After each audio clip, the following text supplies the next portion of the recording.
Estamos hoy con Rafael Ruiz. Muchas gracias, lo primero, Rafa, por acceder a esta invitación para mantener esta conversación con nosotros. A vosotros por invitarme a estar aquí.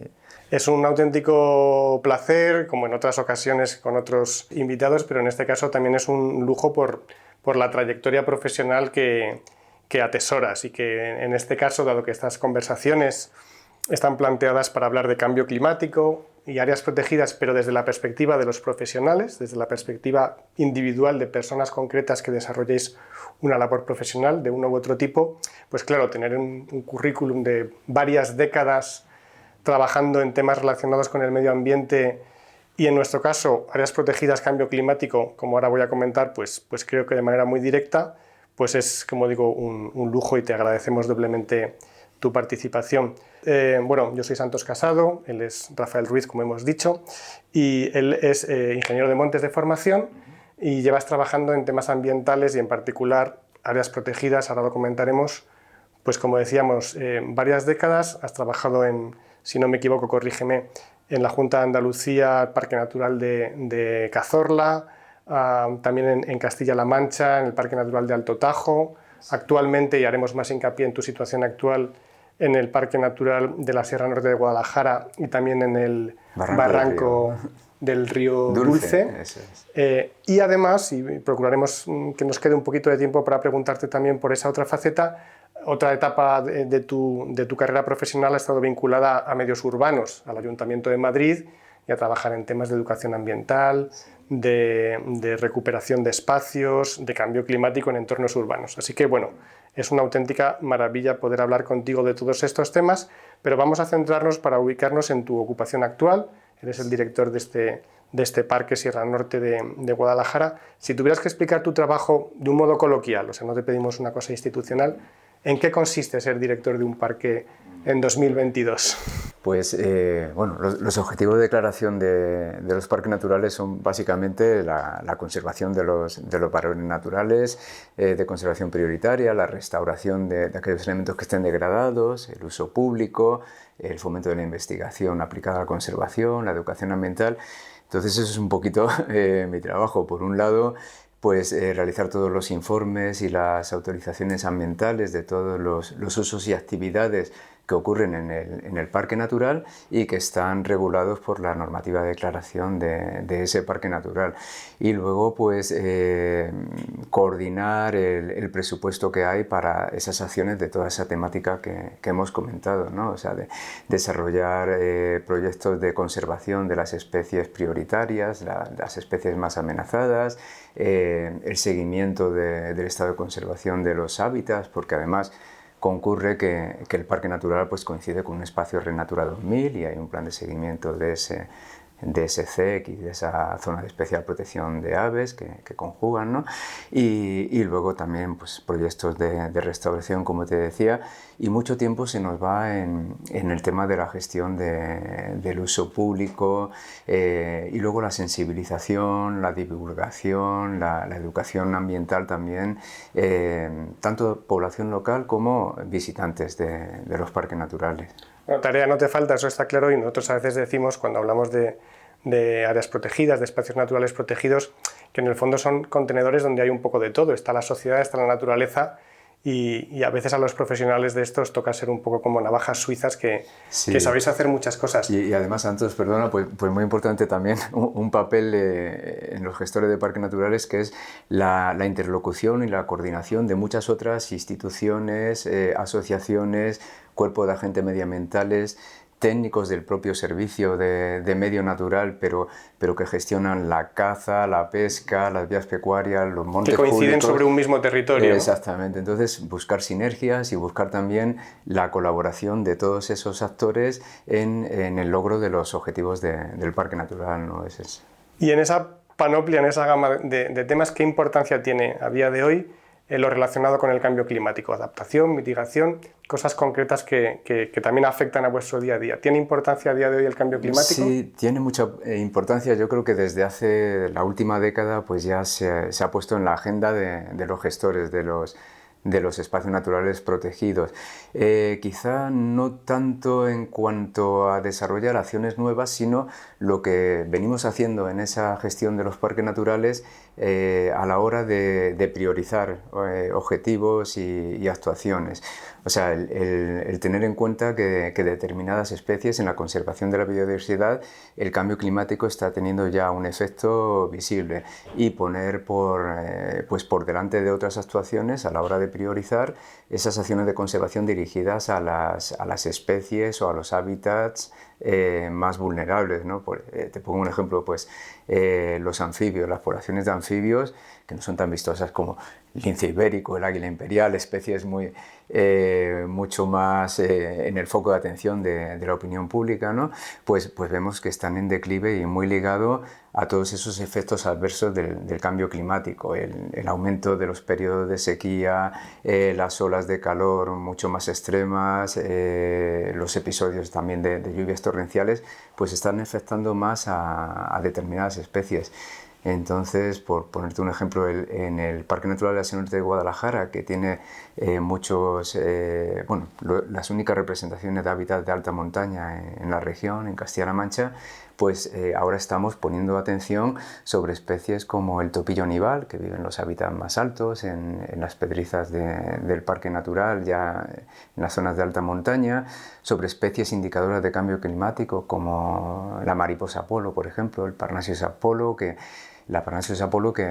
se están viendo también, vemos cómo van disminuyendo las poblaciones. Entonces, los hábitats también de pastizales de alta montaña, los pastizales cicloserófilos crioromediterráneos, que únicamente, cuando hemos empezado a estudiarlos con más detalle, pues vemos que solo hay 45 hectáreas de ese hábitat en 8 millones de hectáreas que tiene la región, ¿no? En Castilla-La Mancha.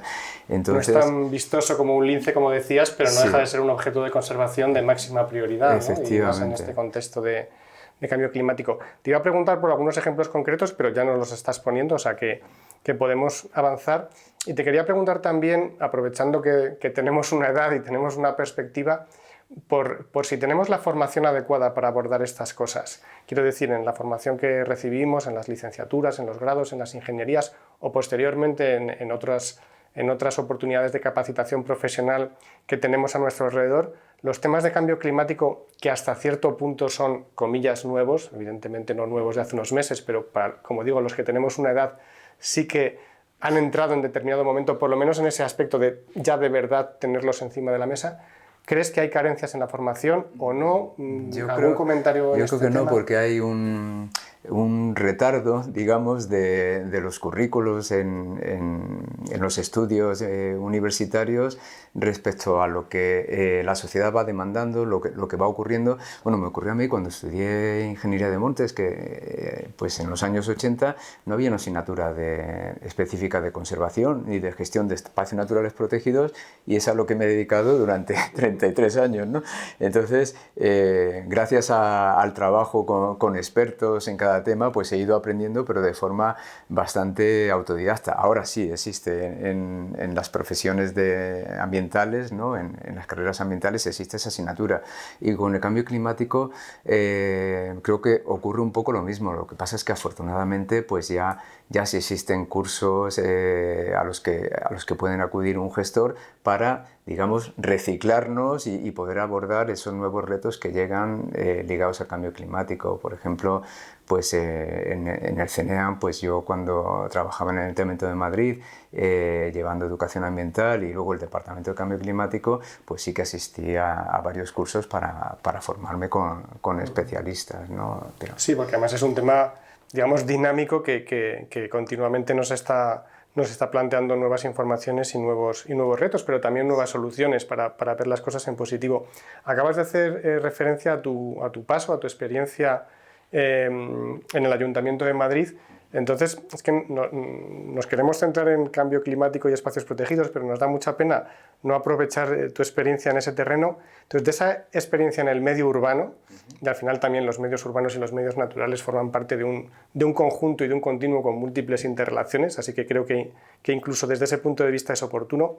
Pero más allá de eso, para aprovechar tu experiencia en ese otro terreno, En esos años trabajando en educación ambiental, en cambio climático, en recuperación de espacios en el medio urbano, y tan urbano como Madrid, que es lo más urbano que tenemos en España, ¿hay algo, alguna, digamos, lección o experiencia o cosa que te gustaría rescatar como especialmente importante y compartirla ahora en esta conversación? O sea, yo creo que muchas veces ponemos la responsabilidad en el ciudadano, que es algo muy importante, ¿no? El cambio de conductas hacia ligadas, pues, muchas conductas personales que se pueden modificar y que van a tener su incidencia en el cambio climático, ¿no? Y, pues, por ejemplo, el consumo local, la forma de movernos, los modos de movilidad, el comportamiento en los hogares, desde el tipo de electrodoméstico que elijamos, o sea, muchísimas opciones, y todos esos temas los trabajábamos desde la educación ambiental y son muy importantes, ¿no?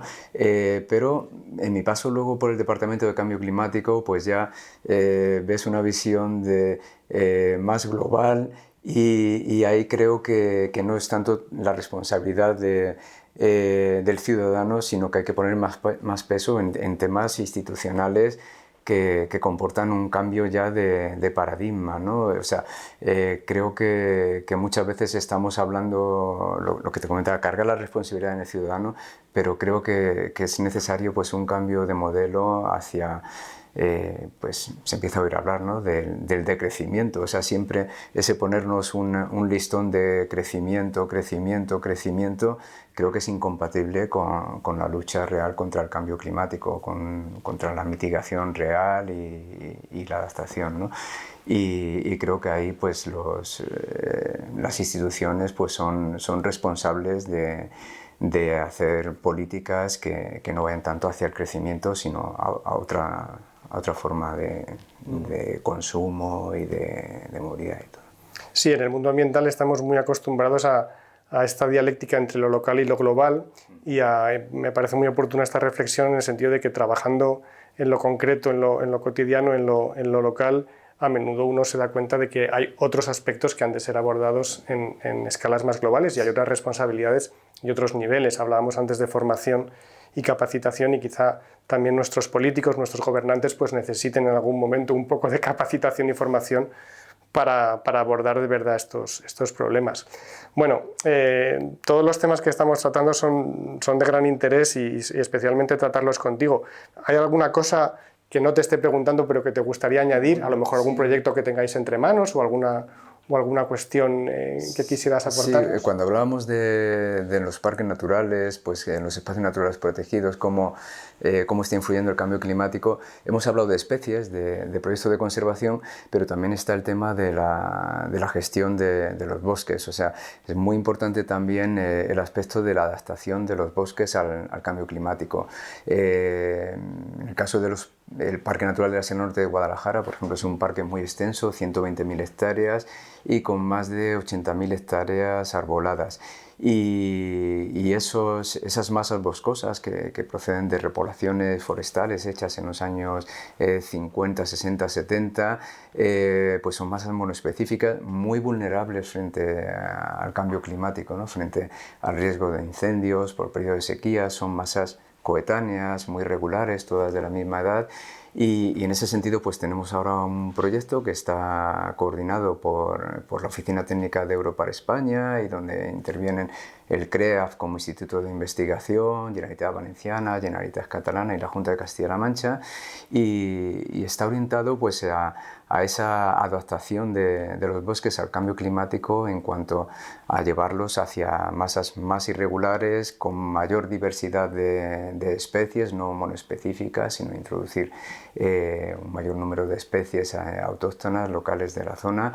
Y es un proyecto muy interesante, y es una línea de trabajo que yo creo que en todos los parques naturales ya están en la agenda de los gestores.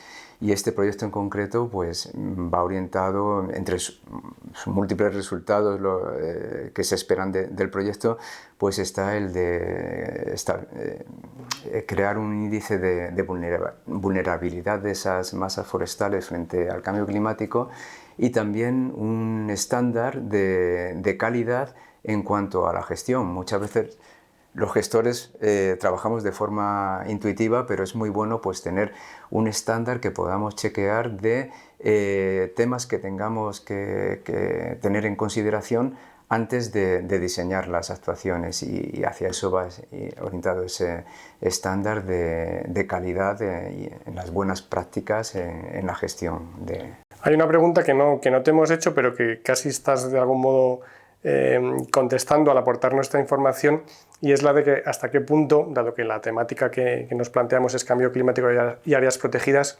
hasta qué punto las áreas protegidas ofrecen oportunidades especiales, sinergias, ya digo, oportunidades, estrategias para abordar las cuestiones de cambio climático, que obviamente son globales, son para todos los ámbitos, pero hasta qué punto las áreas protegidas nos ofrecen esas oportunidades especiales.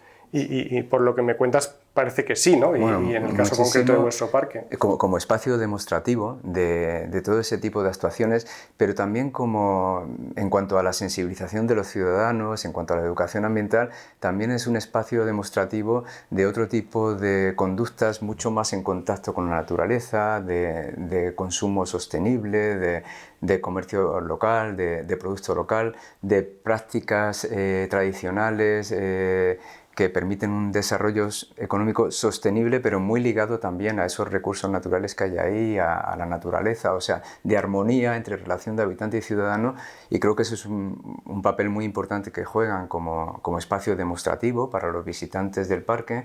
Y luego, pues sí que también hay que poner sobre la mesa el papel que juegan todas esas masas boscosas bien gestionadas de cara a la absorción de CO2 como sumidero de carbono, y que yo creo que es un papel muy importante, porque en este caso hablamos de 80.000 hectáreas, pero si piensas, por ejemplo, Alto Tajo o el sistema ibérico con los montes universales, pues tienes, ahí encontramos casi 500.000 de hectáreas de bosques, bosques ya maduros, bien conservados, y que están haciendo un papel importantísimo en la absorción de todas las emisiones que proceden de la gran ciudad como fagocitadora de recursos, ¿no? y excretora de residuos, como un gran monstruo que está fagocitando, y en estos espacios naturales protegidos encontramos ese sumidero de las emisiones que se están emitiendo en la ciudad, y creo que eso es algo que hay que recompensar a las personas,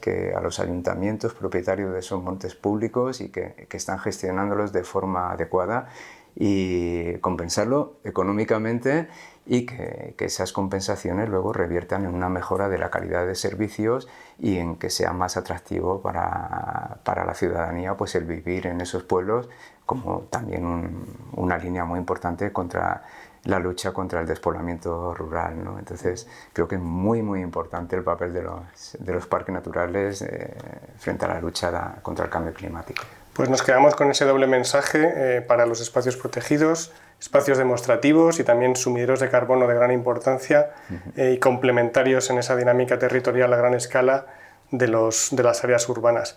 Muchísimas gracias, Rafa, por esta conversación breve pero llena de información y de cuestiones muy interesantes. Ha sido un placer. A ti, Santos, para mí ha sido un auténtico placer. Muchas gracias.